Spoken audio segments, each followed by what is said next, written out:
Alrighty, everybody, welcome to Casual Sports Talk Podcast, College Football Conference Preview Edition. And now we got a gentleman right over here who's definitely upset with me because I'm going to be so insufferable for the next 360 days because Ohio State beat Michigan. Here's our special guest, Jeffrey.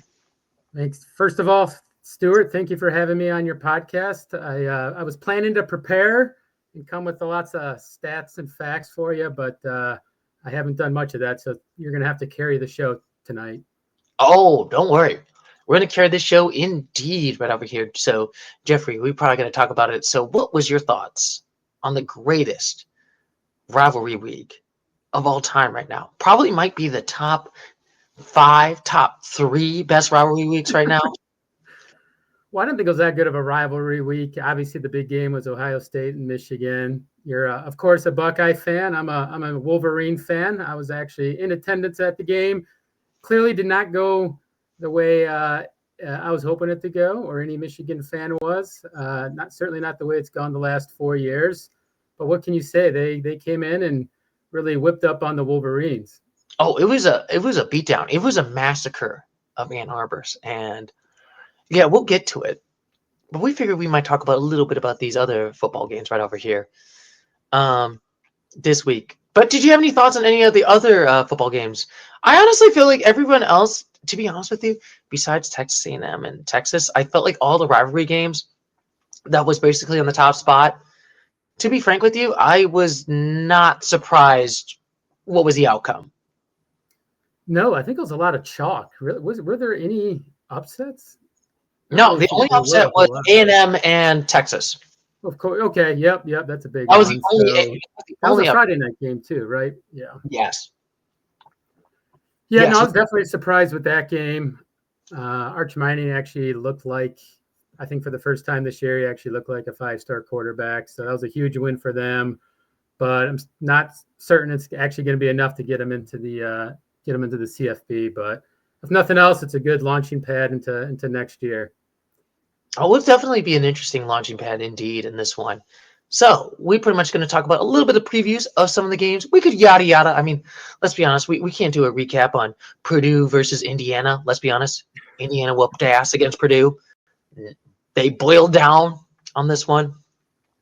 But I was watching a little bit of that one. It was actually semi-close for a little bit, and then it got out of control pretty quickly in the second half. That's like quarter. That was no surprise to anybody.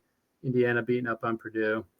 Yeah, we also had Georgia versus Georgia Tech. Unfortunately, the Stinging Bees of the Georgia Tech did not win that game, unfortunately, and they lost 9-16. It was actually kind of closer than I thought it was going to be. I mean, granted, they did choke against Pitt last week, Georgia Tech, and it was like, and Georgia has it. They're coming back, and it's just like, man, aren't you excited for an SEC finals between Georgia and Alabama? Besides those fans, it seems to be every year. It seems to be Georgia and Alabama for the most part. So nothing new there. But yeah, I didn't watch much of the Georgia Tech game. Definitely closer than I would have thought. But Georgia's offense really hasn't really been too dynamic this year. So being a low-scoring game, not a huge surprise. But yeah, certainly closer than I think most expected. Yeah, it was definitely a lot more closer, indeed, than what I was expecting. I thought it was going to be kind of a little bit of a blowout, but let's be honest, it was like not that it was like, okay, it was very much a good, fun game, but it was not really a surprising game this week, on this one. But we at least have a couple other interesting games right over here that we did talk about, and we could maybe talk about the most interesting one. Ole Miss versus Mississippi State, and not the game, the controversy over here of this week, where basically Ole Miss won this game handily, 38-19. But that's not the end of the story, gentlemen. Jeffrey, Certainly not. It is not. It is the most interesting story right over here. Is Lane Kiffin decided to say, deuces, buys. I'm leaving right now. I'm going to good old LSU. Before the season over. What a bizarre move. He's a strange guy. He likes to start things and not finish them. He's literally has a chance to win a national title possibly. He's clearly in the CFP and he's just piecing out for a little bit more money. It's a pretty bizarre thing. I imagine his players aren't too disappointed in him, but yeah, and it's definitely weird because definitely he is definitely leaving right over here before the play. Let's be honest, and their team is in the playoffs. It's not like their rankings basically got rid of them. They're still number 6. They'll probably still be number 6 next week, but but I will say, like it is the weirdest thing. It wasn't like, okay, we're gonna wait till next year and leave and all that stuff. I don't know, because like for me, I'm like an NFL guy, and I know it's like totally different in college because like college, you know, you start out like in the MAC schools or kind of like the random schools, Sun Belt schools, and then you try to go to Big 10, Big 12, SEC schools. You know, that's your goal in life, to get to like the bigger conferences in this one. But for have someone to go to leave Ole Miss to go to LSU has the most villainous arc right over here in all college sports. Yeah, I don't know if LSU plays Ole Miss. I think they. I don't know if they do play. They do play next year at Ole Miss. Oh my gosh! So yeah, that's gonna be pretty wild. Then I'd imagine he's not gonna get a warm welcome there. But yeah, like I said, it's a pretty wild move. The only some of the thing I can think of is Lincoln Riley leaving Oklahoma to go to USC, but that wasn't even in the middle of the year. This is really unprecedented. He's blaming it on the calendar, but I don't know. Yeah, I mean, it's good for a lot of the talk shows, something to talk about for sure. He's definitely a polarizing figure. Yeah, I don't know. It's hard to like him, so I don't think anyone's rooting for him at LSU unless you're an LSU fan. He is the most hated probably man of Ole Miss right now. He is probably the most despised. You know, I had a joke last week where in the evils of the 21st century, Jeffrey, we have 3 people that are really bad. We had Saddam Hussein, Vladimir Putin, and Lane Kiffin. And we don't have them in complete order on the worstness of scales. You're gonna put him ahead of Kim Jong-un? Kim Jong-un. Honestly, maybe he might be worse than Kim Jong-un. I'm just thinking. But we had an interesting incident that happened. Did you see there was a comment that Lane Kiffin did not like any college reporter had? Did you see this incident right over here? I just wanted to see what is your thoughts, Jeffrey, on this little bit of an incident that happened right over here before the game started right over here with Lane Kiffin at a college reporter when he called him a hoe. And I want you to listen to this, Jeffrey. You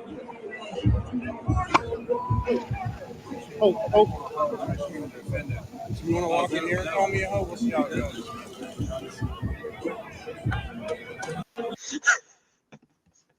Yeah, I guess what my thought is the truth hurts, I guess. Oh my God. Isn't that crazy? He literally was just like with the state trooper. He's like, back up. I'm ready to talk some shit right now. We are about to ready to go ham on this man right now. Right.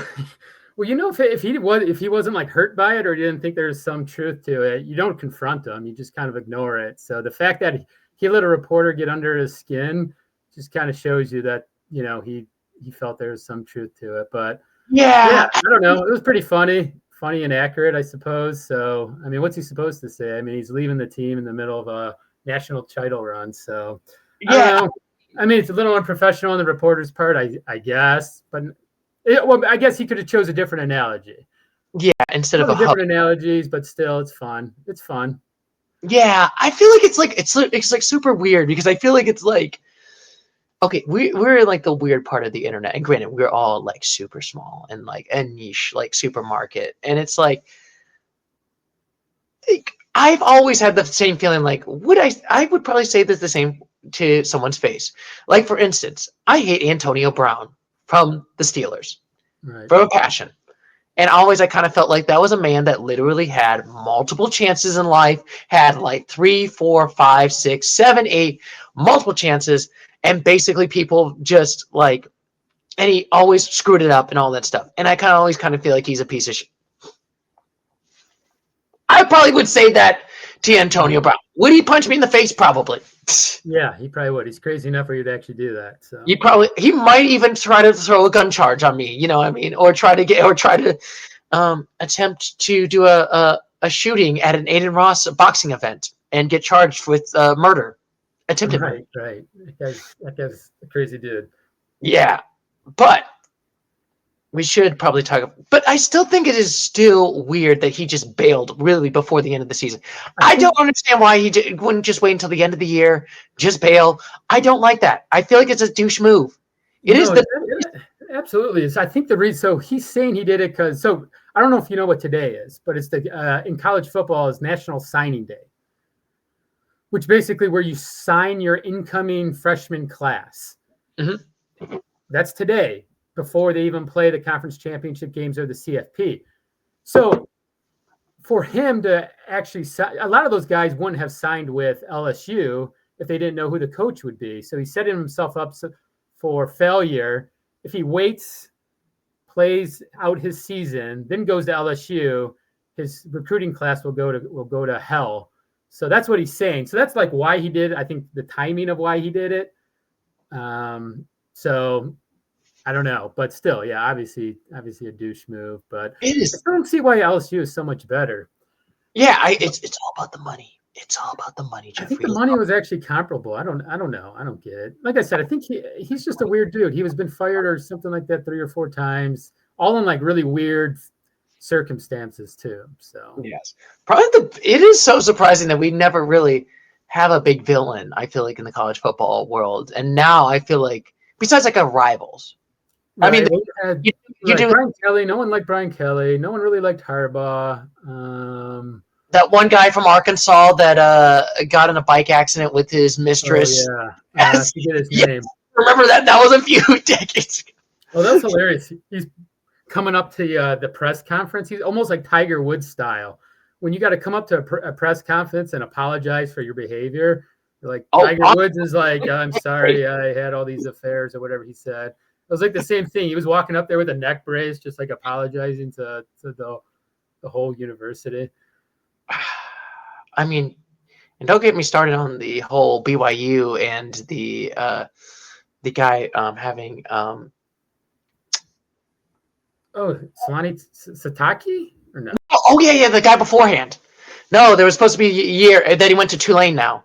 Oh, okay. That's the Tulane quarterback because you're not supposed to have quality time with someone until after marriage. Oh, okay. Really? Okay. I didn't. I'm sure I knew about it at the time, but yes.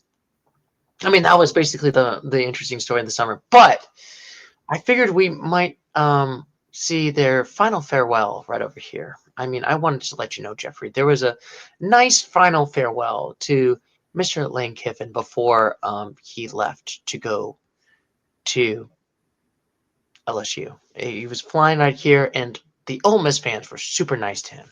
And I figured I wanted you to watch this clip right over here.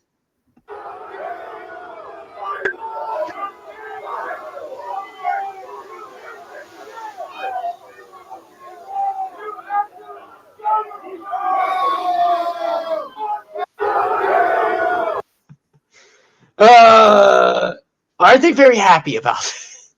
Yeah, I don't know. I think you got to kind of question your life if you're actually there, spending your time going there to the airport or and which giving him the one finger salute or whatever. So. If let's just say if Harbaugh did that, like the year before they go to the national championship, he said, "I'm committing to Ohio State." Yeah, that way. I don't. It's similar, but yeah. I mean, yeah.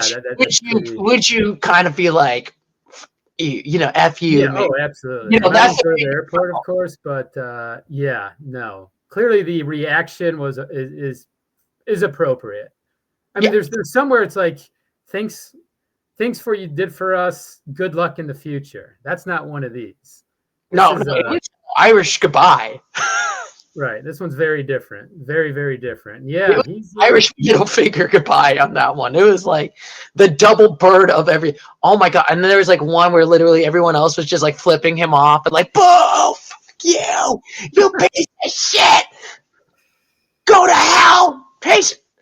Like honestly, I always think of there's this one time. I know we're talking about college football, but it's like the NFL. I used to go to like Sandusky, Ohio, and there's this one place that was like a great pizza place, local pizza chain, and one of them had Art Modell, the guy that owned the Browns and moved him to the Baltimore Ravens, and he always had a sign that says, "A good Raven is a dead Raven." And I feel like those Ole Miss bars are gonna have some dead Lane Kiffin stuff. No, yeah, he's gonna probably when you go to the urinal. You know how sometimes in the men's urinal they'll have a bullet. They'll put in the urinal probably a picture of his face, so all the yes, everybody will have it. They will have that will sell like hotcakes right now. It is going to be selling like the biggest hotcakes right over here in this game. But it is going to be interesting how Ole Miss is going to be in the playoffs without their coach. Now they got the interim coach that's going to play it. It's going to be interesting how are they going to do in the postseason. I mean, the good thing is with the college football playoffs, they only still stayed at 6. And I'm assuming because, like I said, Ole Miss is not playing the conference championship. They're still going to probably be at number 6 right now. I don't think they're going to bump them up or bump them down. It's not like that one year when it was like Florida State when they were like 12, was it like 13-0 or 12-0, and the quarterback got hurt, and they were kind of like, we're not putting you in the 14 playoffs. We're putting Bama in. Right. No, they're going to be solidly in. I think a couple of things could happen. They could rally around this and just be like, F you, go watch us do well. Or they could maybe just tank and lose the first game. So we'll see. Yeah, it'll be interesting to see how they do. I feel like they're going to play pretty well, to be honest with you. They got a lot of talent. They're like the number 1 offense in the country. A lot of that was because Lane Kiffin, as goofy as he is, he's considered to be like one of the brightest offensive minds in the country, pro or college. Like everywhere he's gone, he's just been like incredibly successful on the offensive side. Like he didn't work out a couple of times as a head coach, but so I think losing him is probably a big loss, but I guess we'll have to see. Yeah, we'll see how it does for next year. It's going to be interesting. Like, it would probably suck if like half of those players like went to LSU. That would be the more stabbing in the back. Like, I'm sure many will. I'm sure he's going to pick the good ones, and they'll come over. So yeah, it's just like it sucks right there. Indeed, it's like this is not the funnest way right over here. So, like I said, the biggest villain in all of college. Of college. But granted, they did win against his Lane Kiffin's final game against Mississippi State. Good for you. You won by 19 points. I'm not that surprised. Right over there. And speaking, we have to talk about it. The game of the century, where one nation, Jeffrey, under Buckeye, did a massacre in Ann Arbor, 27-9. I watched this whole game. I was a little bit nervous after that first interception, but then it was just like they're kicking field goals. We were kicking field goals. And then you were kicking field goals, and we decided we're going to do some touchdowns. You were at this game. What was your thoughts about this game? Well, I'll just have to say it, Stuart. You gotta give Ohio State credit. They're definitely the better team. Yeah. Now you see what that is. That's humility. It's a little bit of humility. You just tip your cap to the better team. You know what I haven't heard out from you the last few years is that Michigan maybe was the better team, but we'll just get past that. Okay. 2023, that was a good Michigan team. Even though I didn't say they had a soft schedule, but they did beat Ohio State. They did do good. They did win the national championship. I did die on the inside, but that's okay. That's okay in this world. We might have to. I mean, sometimes it might happen in this world. You know what I mean? Your rival might win a national championship, or Jeffrey, your rival might win a back-to-back national championship. Let's hope not. That's the only thing I got left in this college football season is for somebody to knock Ohio State off. But going back to the game, yeah, like I said, I went to the game. So firsthand, they came out, Michigan did, the first drive. They had a nice run. Ohio State stopped them. They got down to the Ohio State, 30-yard line, kicked a field goal. Second play of the game, Sayin throws an interception. So everything, you think this is like a repeat of 2024 or this, they're just picking up where they left off. Unfortunately, they can't score a touchdown. And so that was pretty big right there. They did make the field goal. Thank God we got a good kicker. But you're thinking after two drives, one into the red zone, one almost into the red zone, you want at least 10 points. When you didn't get it, when you only got 6, I was feeling all right. That's not good. And then quite after that, there literally wasn't much to cheer about the rest of the game. There really wasn't a good play by Michigan, like a really good play by Michigan the rest of the game. It was Ohio State from there on out. Sayin just settled in, and the Ohio State defense looked like the Ohio State defense, and they just really pummeled them. So yeah, like I said, you gotta give Ohio State credit. They came into Ann Arbor and kicked their butts. I mean, and plus that's a hard, I will always say it. It's hard for Ohio State to go to Ann Arbor in a away game and to win this game decisively by 18 points. That's impressive. Yeah. In fact, and honestly, they could have won by more. There was one drive, and you couldn't tell when you're at the game. I'm sure they mentioned it on the radio or on the television broadcast, but I think it was almost 12 minutes. I think it was sometime in the third quarter, maybe even stretched the thard to fourth. I don't know, but it was a 12-minute drive. So yeah, once they went on that drive and they scored on that, it was pretty much over at that point. Yeah, I think once that third quarter hit, I was just like, we're pretty much on cruise control at this point. I think we were just like cruising. We're just like driving that one. But I should probably ask, there was something that was on the broadcast. I don't know if you caught this, Jeffrey, but Brutus was not being nice right over here. I don't know if you remember this incident that happened right over here in the snow. Here, I just wanted to show you this beautiful thing. Beautiful. Absolutely. Flip.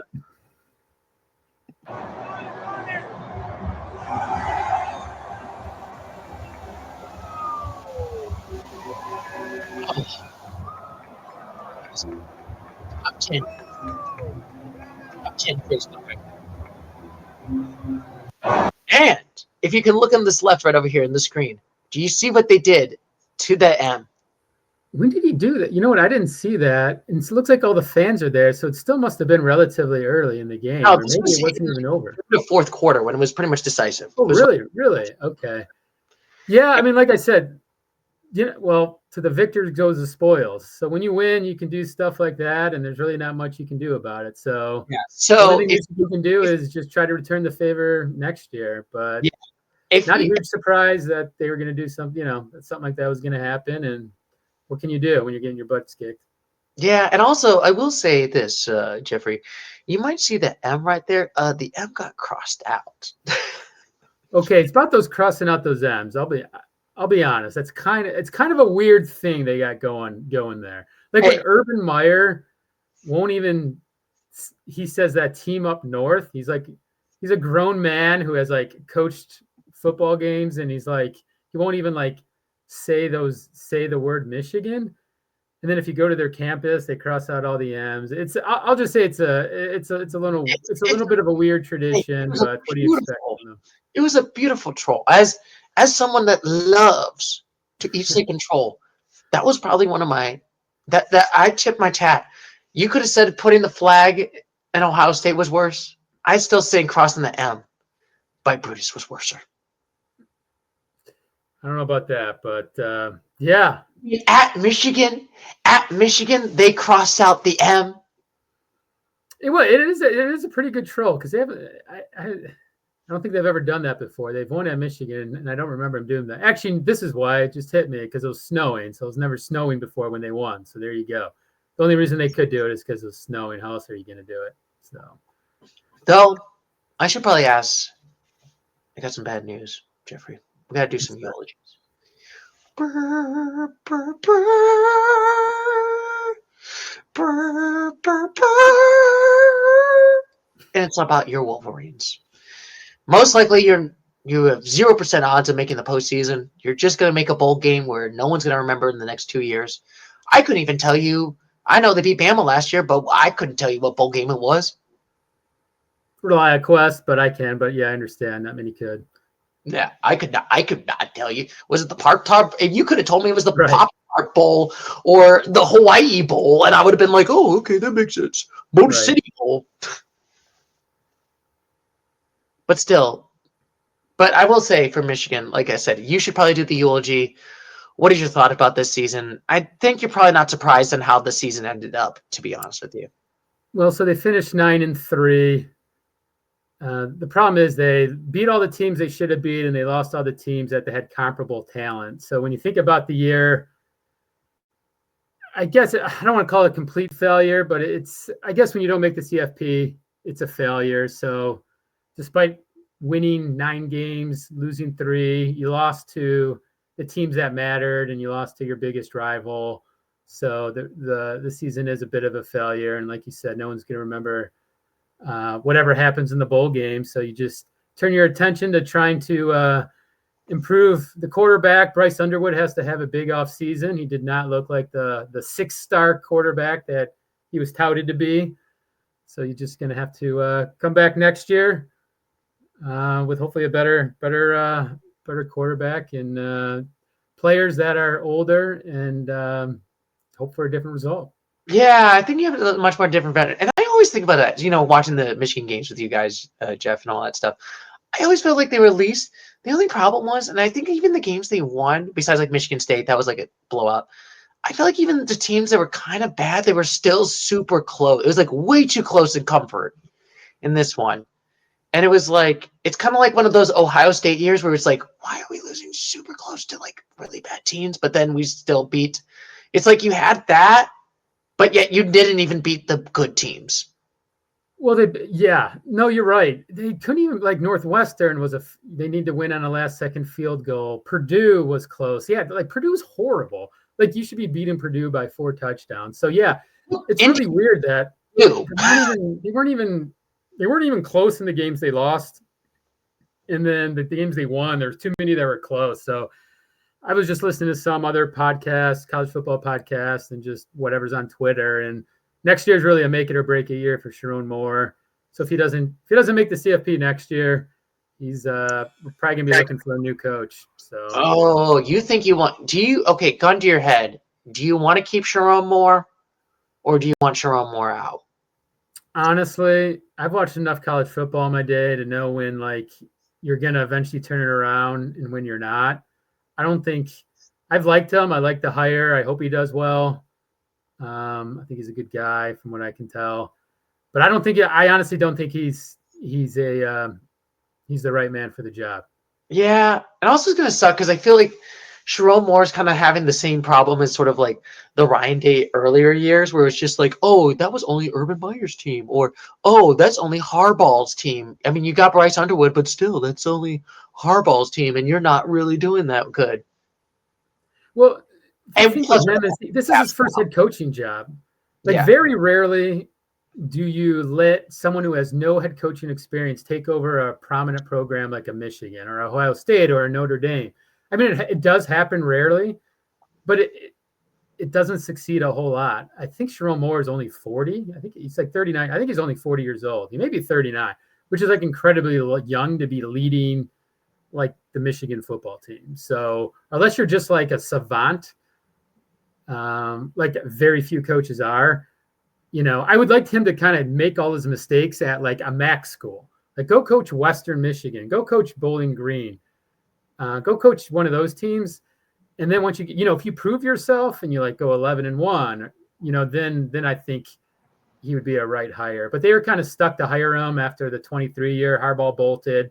And for continuity reasons, he was kind of like the logical hire. Yeah, it was kind of more like okay, Harbaugh left to go to be the Charger now. Sharon Moore. Oh, we pick you. You know what I mean? Yeah. There was actually, DeBoer, the coach for Alabama. It's not a well-kept secret that he wanted to be the coach of Michigan, but they went with Sharon Moore. So things don't work out. I think DeBoer would be a good hire. I mean, it could be worse. You could have who was that one in the 2010s that was really bad? Oh, either Rich Rod or Brady Hoke. No, Rich Rod era. It could be the Rich Rod era. Do you want to go back to Rich Rod? No, my God. Yeah, no. He was 3. I'm calling 9-3 a failure this year. His first year was 3-9. I think was he in 2014 if I remember correctly? He was. Let's see. He I know was no, he was 9, 10, and 11. He was 8, 9, and 10. He was 2008, 9, and 10. And then Hoke was 11, 12, 13, and then they hired Harbaugh in 14 and 15. Anyways, he was 2008, 9, and 10. Around that time. I remember like one of those times. It was like the Rich Rod to this year. It was like 2011, 2012. I remember my buddy got me tickets to Ann Arbor, and they were free. They were that bad. They're offering free tickets. You know it's bad when like, hey, free student tickets. Yeah, I think there was a promotion at like Farmer Jack, which was like a grocery store around here. I don't think they're any longer in business. But anyways, if you bought like a 2-liter of Diet Coke or something, like you would get like a pair of Michigan tickets or something. It was pretty embarrassing. So God. those were probably the darkest times ever in the history of University of Michigan football. So it's all relative. 9-3. It's not great, but like I said, next year's the big year. Yeah, I mean, it's like my joke. It's like you drove around to Ann Arbor and you had 3 Michigan tickets back in those days, and someone broke into your car and threw 5 more Michigan tickets. Yeah. There's a time period there where that was true, where you couldn't give them away. But anyway, I just gotta say, give me your thoughts. Give me your thoughts on the game. I mean, for me as a Buckeyes fan, this feels like okay. Yeah, this is actually good. It feels like a vindicated, like, finally. I feel like we got the hump. Because it's like, I bet you this is probably what you felt in 2021 when it was like 10 years of just, Buckeye dominance. And we were just like kicking your ass every year for the most part. Like, it's just that frustrating and probably got a little bit too cocky. I have to say it a lot because I live in the Ann Arbor area. A lot of Michigan people were acting way too cocky for this game this year. And I was like, I felt it was different. I felt like this year was different. Now, granted, last year we should have probably won that game, but Michigan also had a defense. Right. To be fair, I think Michigan did have a good defense. Granted, the offensive line sucked ass, but still. But I felt like this year felt different, and I honestly was like, okay, I'm looking at these schedules. I'm looking at right over here. Ohio State's been dominating. The defense is literally, as of this recording right now, has only given up 45 points in the defense for the last 12 games. 45. Yeah, that's crazy. It's incredible. Yeah. That's incredible. It's incredible. They have the most incredible defense right over here. Like honestly, our redshirt freshman starter has been amazing right there. Julian Saying has been amazing. Like our receivers, amazing right there. And honestly, I hate to say it. Is this Ohio State team better than last year's? Oh boy, I think they might be. I think the quarterback's better. Sain's better than Will Howard. The defense is definitely better. Everybody laughed at the Patricia hire as D coordinator, including myself, but he knows what he's doing as a defensive coordinator. As a head coach, as all the Lions fans around here, as you know, will attest to. Oh yeah. The Lions fans, the Eagles fans when it was defensive coordinator. Don't get me started on that Tampa Bay collapse. And mind you, they hired him at the end of the season, and then it literally was like an embarrassing loss right over there in 2024. If I remember correctly, in the playoffs against Tampa Bay. Baker Mayfield just like bombed that game right over there. It was just like the massacre of Eagles fans. But to your point, could they be better? They might be. I hope not. But like I said, Sain's impressive. I was watching him, and he's young, but his footwork's so good. He knows exactly the right read to make. He knows exactly how to move in the pocket. His footwork is phenomenal. He always puts enough air under it. Granted, it helps when you're throwing it into the type of receivers he is, but I'm a little jealous because I wish Bryce Underwood, who was supposed to be this 6-star phenom, could have that type of fundamentals. Underwood just doesn't have the fundamentals right now. He's just relies too much on talent, whereas Sane's a better quarterback, even with less talent, because it's the fundamentals with him. I mean, I'm sure there's other things, but that's the biggest difference I see. And also, I felt like he did a very good job of like going under pressure. I felt like versus Bryce Underwood was not good under pressure, in my opinion. He was panicking. I mean, he got lucky. There was only one interception in that game, but like I said, it could have been a lot more. Whereas I felt like Julian was like, even under pressure, he would just be like, okay, boom, I'm just going to do a short pass. Okay, that gets us like 8 yards. You know what I mean? It kind of felt like the Cowboys Chiefs game. I don't know if you watched the Thanksgiving, but it was like Dak was very good under pressure right over here, where he's just like, boom, I'll just do like a short pass right over here, just get 8 to 10 yards right over here. You know what I mean? Not throwing these like long dive bombs where it's just like, gosh. Yeah, no, Sane definitely handled the pressure better than Underwood. Underwood looked rattled the whole game. He was moving his feet. He was going to his check down real early. It wasn't going through his progressions, whereas Sane was calm, cool, and collected, just going through his progressions, hitting his, he knew exactly what he needed to do. So I'm sure a lot of that's coaching. Ryan Day is a pretty good quarterback coach, or he seems to develop quarterbacks well. Unfortunately, Jerome Moore, he never played the position. He was an O-line player at Oklahoma. So who knows what kind of coaching he's getting. Certainly doesn't look like good coaching. Whatever coaching it is, it's not working. It is not working indeed in this one. But I always say it, at least I get to bug you for the next 360 days. I'm just going to text you every day and be like, it's been 5 days since the Ann Arbor massacre that happened. Yeah, it was always nice to have that. Every day have that. You owned a rivalry for a year, but I guess now it's flipped. So now it's flipped, and now I get to be the gloaty mofo right now. And speaking of being other gloaty mofos right here, we got to talk about another game that happened, which was probably the only surprise of the season, Texas A&M losing to the Texas Longhorns 27-17. I was with a bar with a bunch of Aggies in Cincinnati, and they were shocked that the Longhorns won this game. I was shocked that the Longhorns won this game. I was hopeful. I wanted to ruin the Aggie season. And I'm happy we ruined the Aggie season. And Arch Manning finally had a great game right over here. So, Jeffrey, what's your thoughts about this A&M Longhorns game? Yeah, very surprised like you that Texas won. I watched some of the first half. A&M was up. I remember the halftime interview where Sarkisian was like, yeah, he was a little bit upset. I'm just like, all right, well, A&M's probably going to add another touchdown or two and blow it open, but that did not happen. Yeah, Arch Manning played well, and I think the crowd seemed to be, when I was watching on TV, the crowd, normally a Texas crowd's not that good.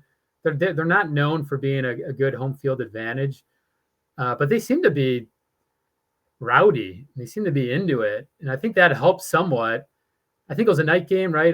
Was it a night game? It was a night game. It was 6:30 Central Time in Texas, that game. Yes, I think that helps. The night game atmosphere always, can be a little better. But, yeah, I think Texas was playing for their CFP life, and they won. They had to win. Texas A&M will still be in, so we'll see if Texas gets in. Yeah. I don't think they're going to, but it was an impressive victory, and if nothing else, it sets them up well maybe for next year. Maybe they found something in Arch this game. Yeah, and I feel like there's been like a weird roller coaster of Arch. It's like, oh, is Arch really good? Arch really sucks. He's terrible. Blah blah blah blah blah blah. He's garbage. Like he was never good. He's not going to make it to like the NFL. And now it's like, there could be some potential.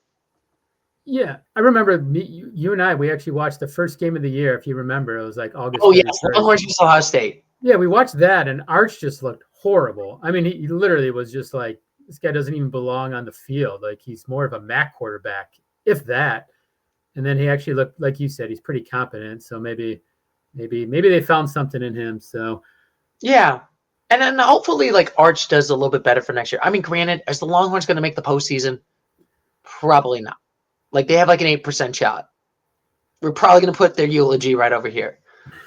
So I will probably do the eulogy for the Longhorns.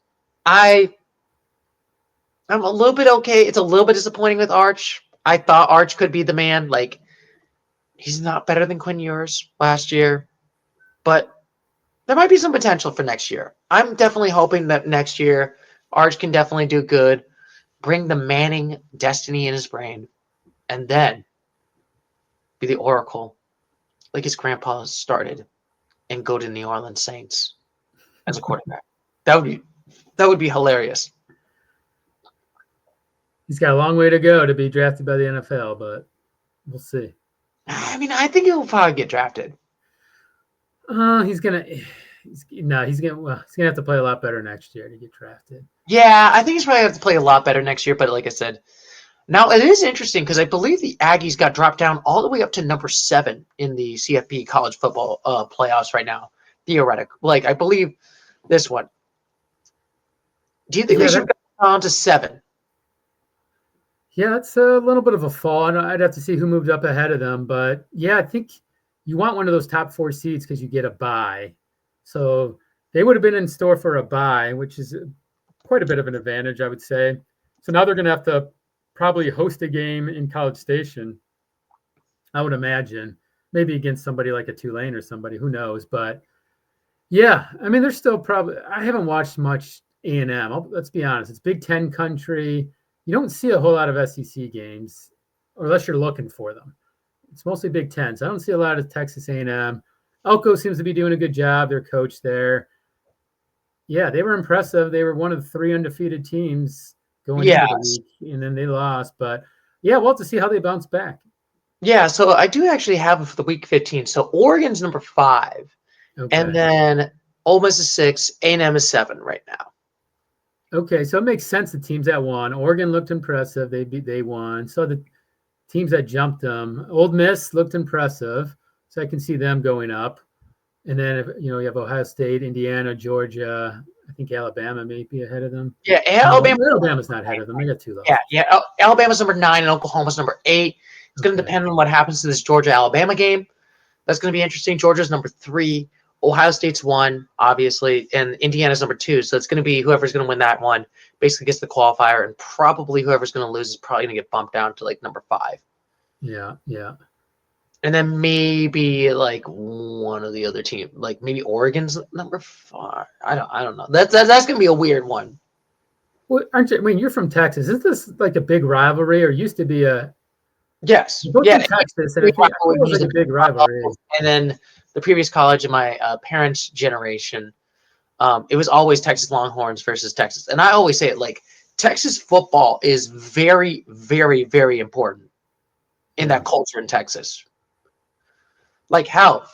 Like I will say it, my parents live in New Braunfels, Texas, and one of the high schoolers' stadiums they made, and it was brand new, $20 million for a high school stadium.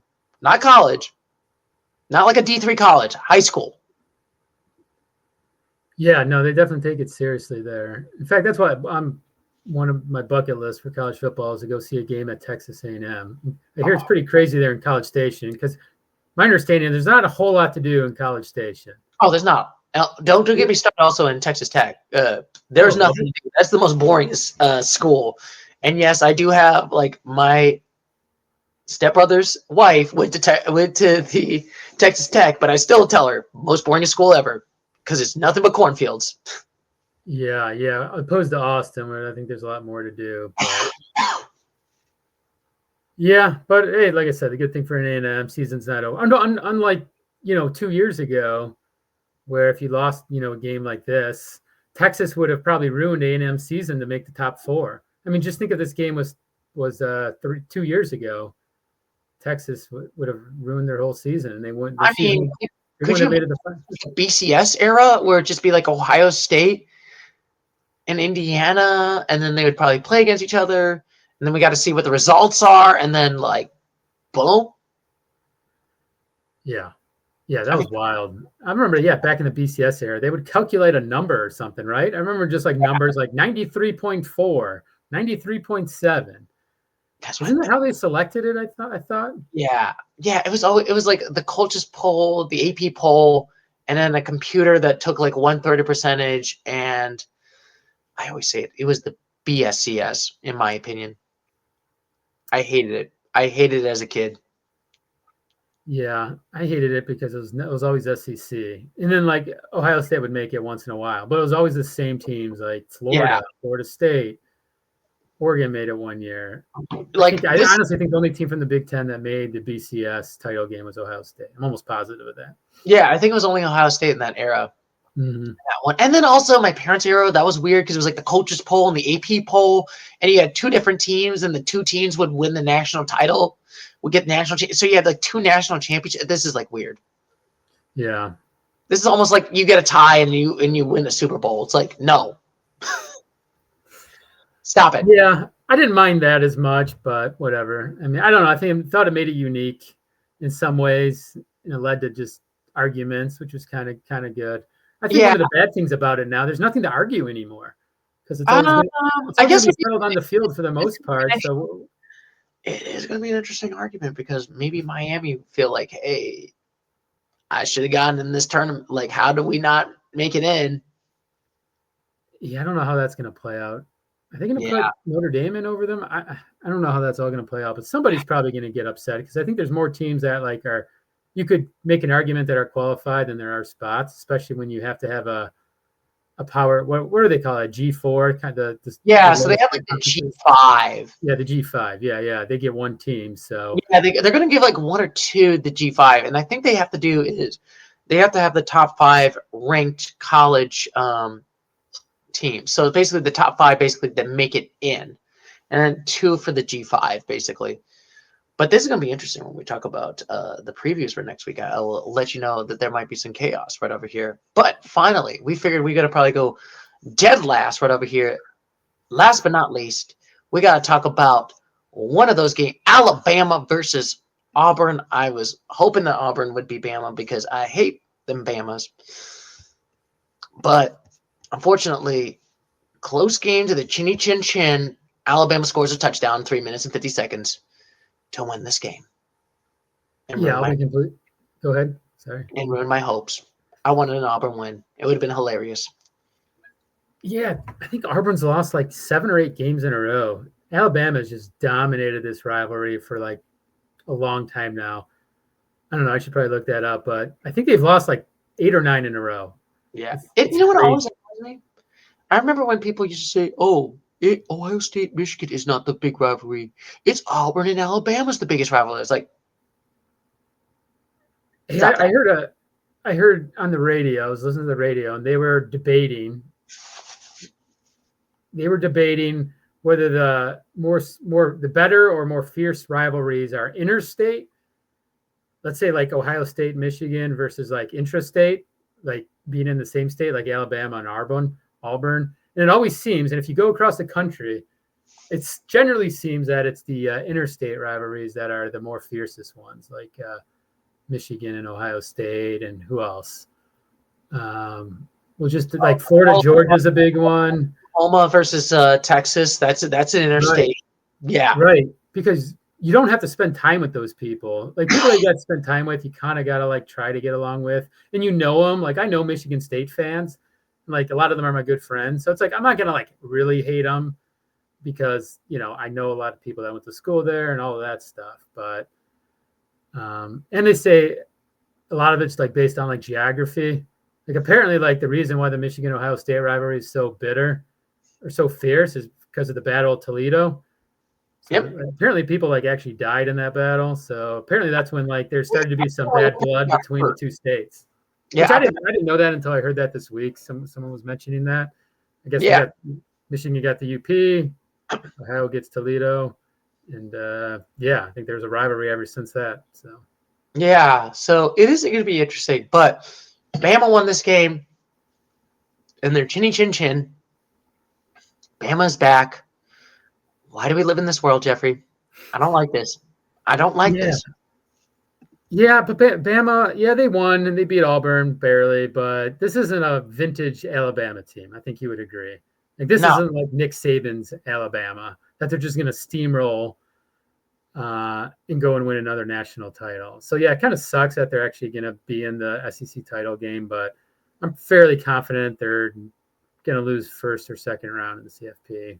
Oh, that's going to be an interesting one because I should have probably asked. That's pretty much it for the regular games for the rivalry week. Now, Jeffrey, are you ready for some Week 16 or should I say, the bowl games of the rivalry week right over here. We got an interesting rivalry week right over here because, first off, James Madison could make a bowl prediction right over here if another game happens. But I think James Madison's going to beat Troy in that one. I would imagine they got the better record. Wait, did their coach? I think their coach got poached though, but I think he's still coaching this game. Oh, he's still? I think, but I think so. That's something to keep an eye out. That he, I'm pretty sure that their coach is not is coach going to be coaching somewhere else next year. But I think they let him coach this game. I could be wrong there, but I would also take James Madison. But the only reason I would maybe take Troy is because of that. But quite frankly, I don't think neither one of us know a whole lot about Sunbelt teams. Yeah, I mean, it's going to be interesting because it's like they could technically make the postseason if the chaos happened, but we'll let you know when the chaos button right over here. Now, this one's going to be an interesting one. Tulane versus North Texas. Whoever wins will be the 12th seed and making the college football playoffs right now. You win, you get in. Even over James Madison? If they win? Yes. What if James Madison wins and then North Texas wins? Who gets in, do you think? North Texas, because North Texas is 24, James Madison's 25. Okay, gotcha. Yeah. Yeah, no, this is I think because they probably beat Tulane, who's ranked 20th, they're going to put them in over James Madison. You played against Troy, who's 8-4. Yeah, I don't know. I don't really have a rooting interest in this one. I would think North Texas maybe has the advantage. There's a lot of talent in Texas, and I'd imagine a lot of their players are from Texas. I might have gone with Mr. Tulane University to win this game. They got a much cooler logo. I think this might be an interesting one. I think I'm pretty much going to go Tulane wins by 5 in this game. Texas. I think this one's going to be an interesting one indeed in this one. And then we got some interesting ones. So we got BYU versus Texas Tech. So for BYU to make it to the conference championship, the playoffs, they got to beat Texas Tech. They got to go to the Red Raiders, and they got to beat them. Texas, don't matter if they win or lose. They're just hoping to get that bye at this point this week. Well, I think it's Texas Tech. I think they just have too much talent.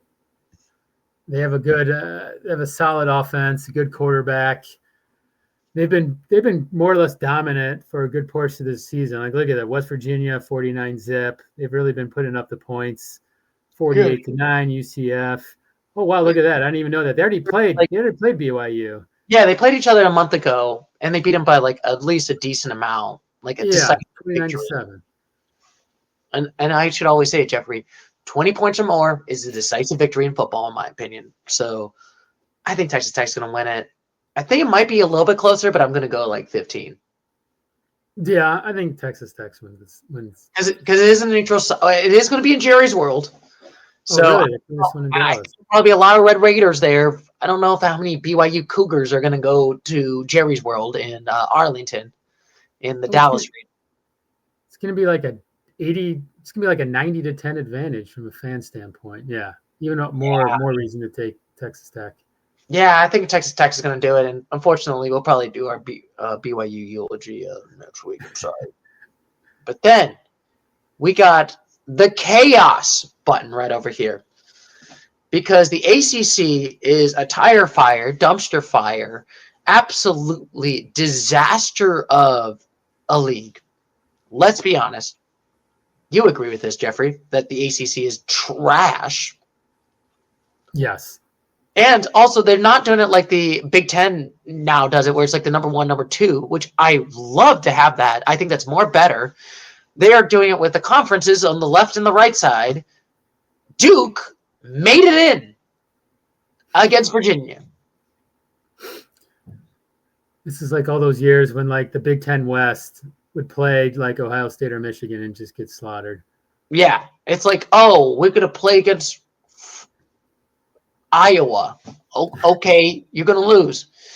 What a shocker! Wow, you gotta play against Wisconsin and you get your ass kicked by like 20, 30 points. Wow, shocker! Right over here. But we're gonna talk about the chaos button because if Duke wins this game, that means they got to go with the top two conference championships. They're probably not going to let Duke in, but they're going to let James Madison and either Tulane or North Texas in. How does that work? So if they win, so if Duke wins, that means that they're ACC champion, but they're not automatically in because why? Because they're going to let the two conference champions with the better record in. Okay. So that means champions of what? So that means James Madison and Tulane or North Texas would both get in. Really? Okay. Which is so salty if you're a freaking Miami Hurricane fan. Like Tulane, James Madison. Yeah, that'd be crazy. So Duke can't win. Yes. I don't think Duke's gonna win. But there's a part of me that I want to go Joker mode and just be like, would it be fucking hilarious? Well, no, do we go down there? Did they already? They already beat them by 17 points. Okay, gotcha. But wouldn't it be, back to what I was saying, wouldn't it be fucking hilarious if you wanted, like, it's like that gif of like Elmo and it's just explosions and just fire everywhere and it's just like, I just want the chaos shit to happen right now. Like, wouldn't that be amazing for the college football? Just to like, I'm just hitting the chaos button right now. I'd like to see it. My team's out of it, so let's just go full chaos mode, like you said. Let's burn this place down. Let's burn the college football place to the ground, and let's be honest, Virginia's going to win this game. More than likely, but you know what? That's why these conference championship games are garbage, because sometimes you have repeats. Like, who wants to see these two teams play again? Yeah, who wanted this? Why? ACC, you are dumb to do two slides. Stop doing this. Stop it. Let's do the top two on their ranks, and then you have them battle it out. Why not? No, this game just doesn't need to happen. Yeah, not having your best two teams play each other is a bad move, and then having teams that have already played each other. Yeah, there's all. It would be like if Ohio State had to play against like Iowa, a 7-5 Iowa. It's like, that's not really a fun game. Nobody wants this. No one wants this. I like what Big Ten has done it, where it's like the top two. Like, this is exciting. Number one versus number two in the nation. Right. Like, this is what I want. Not this shit. This is this is not even a good. This is even worse than McDonald's. This is like you got like the McDonald's, but like the fries got cold because it's too cold outside. Well, what screwed them over is Clemson was garbage this year. They were preseason, like many people were picking Clemson to win the whole thing. Like, there are people that do this for a living, analyze college football, go to spring practices. And I've heard many people watch Clemson play in the spring practice, and say, yeah, I think that's going to be my national championship pick. They're definitely going to win the ACC. And then they just laid an egg. And then, of course, you have UNC, which is hot garbage with Belichick. So the whole conference is a mess. I mean, don't you know Gordon Hudson's husband? Yeah. I mean, she married him because of the cover two defense, right? I think so. I think that's what I think. I mean, what else? What else would it be for? Oh my God! Did you ever watch that CBS interview with Belichick? No, I just heard. No, I didn't watch it. I think you were actually telling me about it. You said it was just awkward and like. Oh, you need to just watch the full clip. Watch the full tape. It is so awkward. Where it's like, so how do you guys meet? It's like, we're not answering that question. Next question. Next subject. I plead the fifth. I don't recall. Okay. You don't remember? I feel like I just don't remember. I don't recall. It's so weird. I'm sorry. Like, bro. Yeah. Yeah, no one's gonna be watching this game. It's gonna get 0 ratings. Oh I don't yeah. know what time. Oh, it's at 8 p.m. No one's watching this game. We're gonna go to the bars right now, me and Jeffrey, and we are not. I'm just gonna blip right over here. I'm like, okay, this is fun. I just want to let's go watch the Ohio State Indiana game. Right. If this is on, I honestly wouldn't even tilt my head up to watch it. I would just stare straight. Yeah. But so let's hope for the chaos. I want chaos button. Let's just hit the chaos right over here. And then we got the two interesting ones that, my God, why do we have this? Why? Why do we have Georgia versus Alabama? Nobody wants this world. No. Nobody. No one. No one. What happened to LSU and Tennessee, Ole Miss? I mean, why couldn't they get in it? It's the same two teams we've been watching play for the last decade. I would have wanted Vanderbilt. That would have been more fun. That's an interesting. Absolutely. Like they haven't had. Oh, it's crazy. Vanderbilt has not had a winning season since 1915. It's been a century and a decade since Vanderbilt had a winning season. Yeah, I'm not even excited to watch this game, to be honest with you. So Georgia's definitely going to get in, and then Alabama, if they lose, they're probably still going to get in because they're not going to punish them for losing a conference championship game. But can we get them out? Boot them out. I'd rather have the Longhorns in than Bama. So Alabama beat them the first meeting at Georgia. I remember that. Alabama played really good that game. I remember watching that game. I was really impressed by Washington. It's hard to beat a team twice.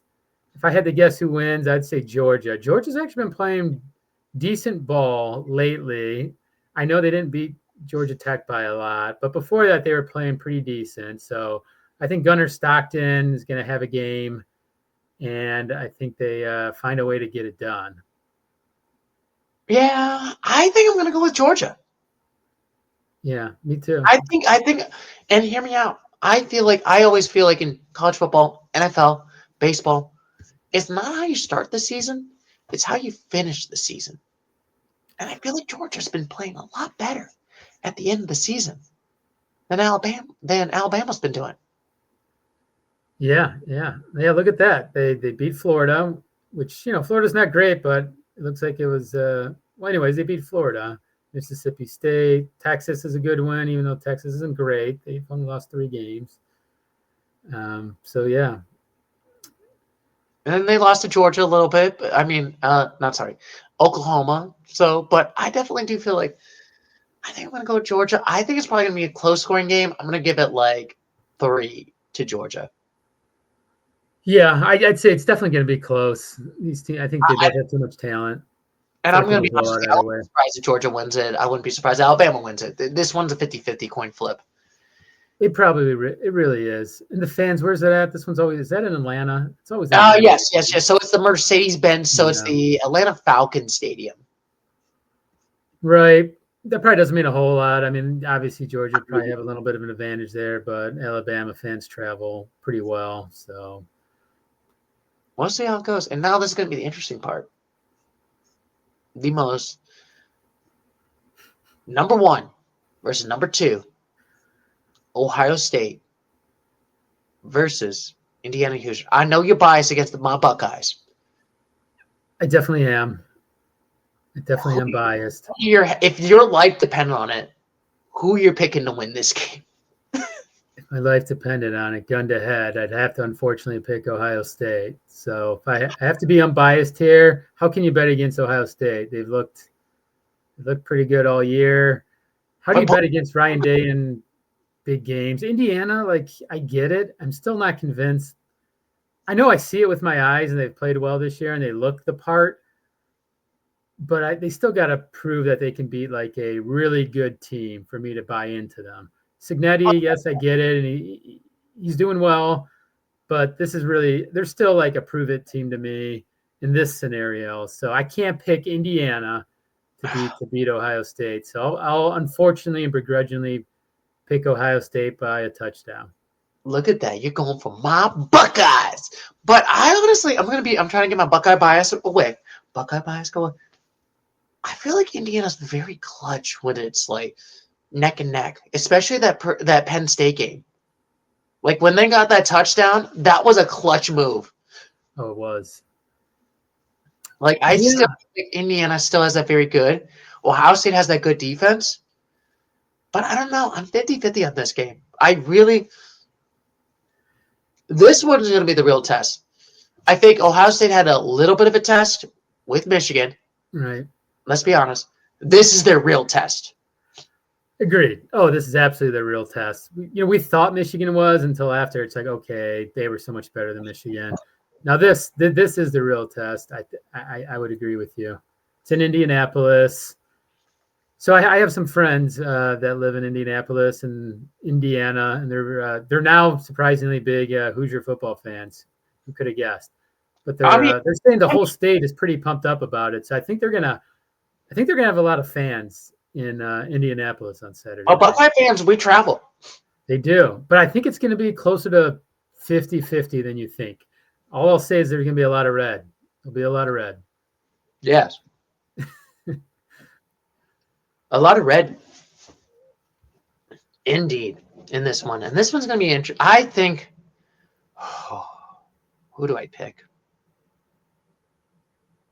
Ohio State by 2. But I think it's going to be how many? I think it might be Ohio State by 2, and I think it's going to be a lower scoring game. I think it's deep. Where'd you pick 2 from? I don't know. I just think they're going to win by 2. Got it. And I think it's probably going to be like a 15-17 or something or like a 16-18. It's going to be like a close. It's going to be a low scoring game. I think it's going to be a defense on defense game. I agree. I don't see Ohio State's defense giving up more than 17. Like, and that'd be at the max. So if they're going to lose, it's going to be like 17-14 they lose, or 14-13 or something like that. And plus, I honestly am going to pick. I think this is probably my favorite game of the year. This could be my favorite game. Yeah. So the Ohio State, their first game of the year against Texas was 1-2, and now they finished in the Big Ten title 1-2. So that's kind of interesting how that happens.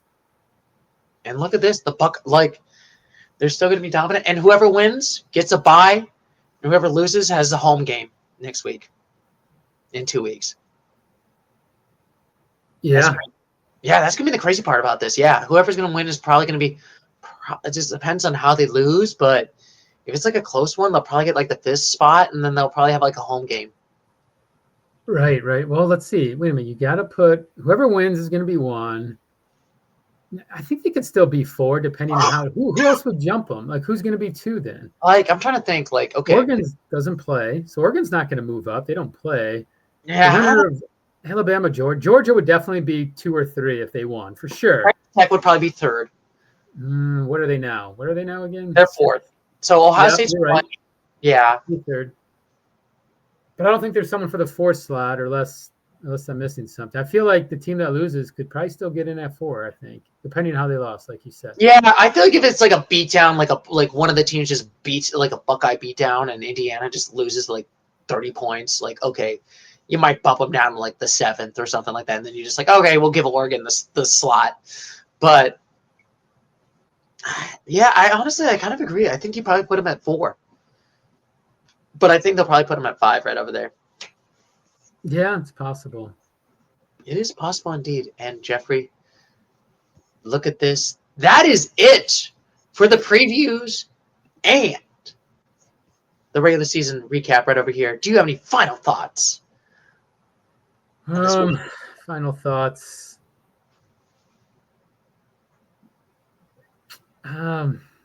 It's been a good college football year.